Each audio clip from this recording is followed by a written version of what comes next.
cherche en fait à photographier ma maison par des prises de photos aériennes. Donc voilà, je viens de trouver donc un site très intéressant. Et je voudrais contacter ce monsieur.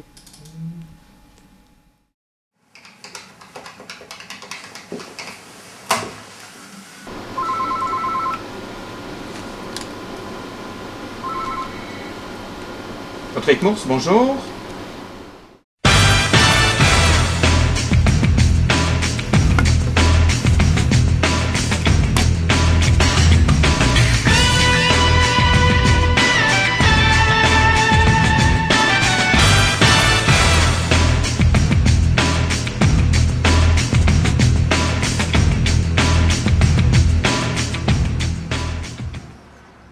Salut Patrick, dis-moi, comment il fonctionne ton système de ballon ?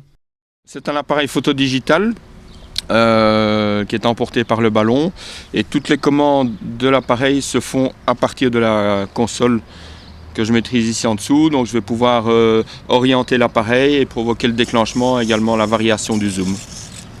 J'ai l'écran qui se trouve ici devant moi qui va me permettre, grâce à une petite caméra embarquée sur l'appareil, de pouvoir contrôler ce que je suis occupé à photographier.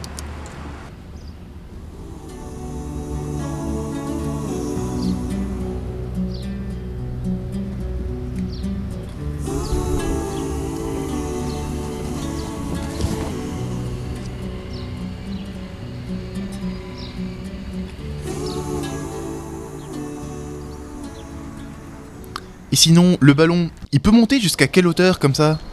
J'ai 150 mètres de câble, donc c'est l'altitude maximum à laquelle il puisse monter.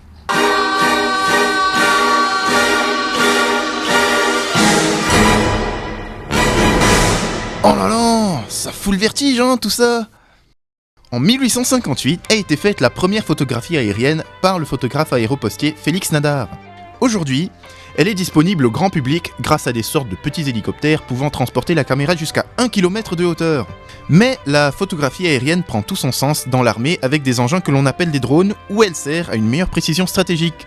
Et toi David, quelle est l'histoire de ta société Baloïd Photo ? J'étais passionné de photo, j'étais aussi passionné de modélisme. Et à un moment, ces deux passions elles ont fusionné autour d'une idée. Et l'idée, c'était de permettre à tout le monde de faire de la photographie aérienne. Donc, partant de cette idée, j'ai commencé à dessiner des systèmes qui permettraient d'arriver à ce résultat. Et très vite, je me suis rendu compte que le ballon était le moyen le plus simple d'élever un appareil photo dans les airs. Et combien de personnes sont affiliées à l'entreprise ? Alors, le réseau Baloïd Photo compte à ce jour 30 concessionnaires. 25 qui sont installés en France, 2 en Belgique, dont Patrick Mours, dont vous avez fait la connaissance.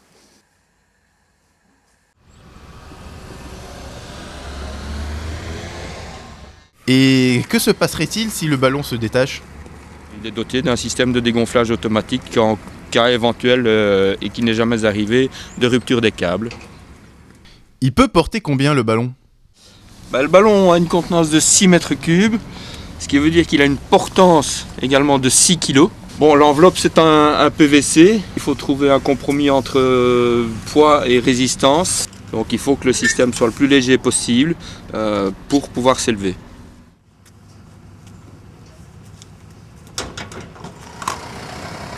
Pour la suite, nous allons suivre Patrick dans son atelier.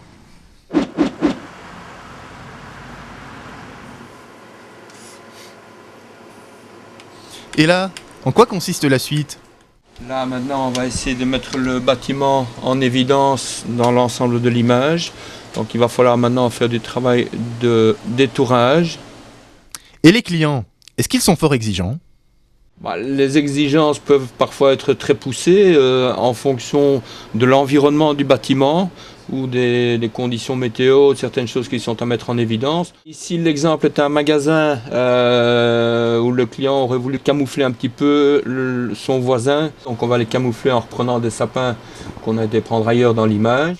Le ballon peut-il sortir par mauvais temps ? C'est vrai que les contraintes météo sont extrêmement gênantes parce qu'on ne peut pas sortir par vent trop fort. Il y a des sites de météorologie où il est très facile de prévoir, même à quelques jours à l'avance, comment va être l'évolution de l'aérologie et de pouvoir planifier à ce moment-là les sorties. Mais combien ça coûte au fait une commande ? En général, on travaille sur devis parce que chaque prise de vue peut être particulière.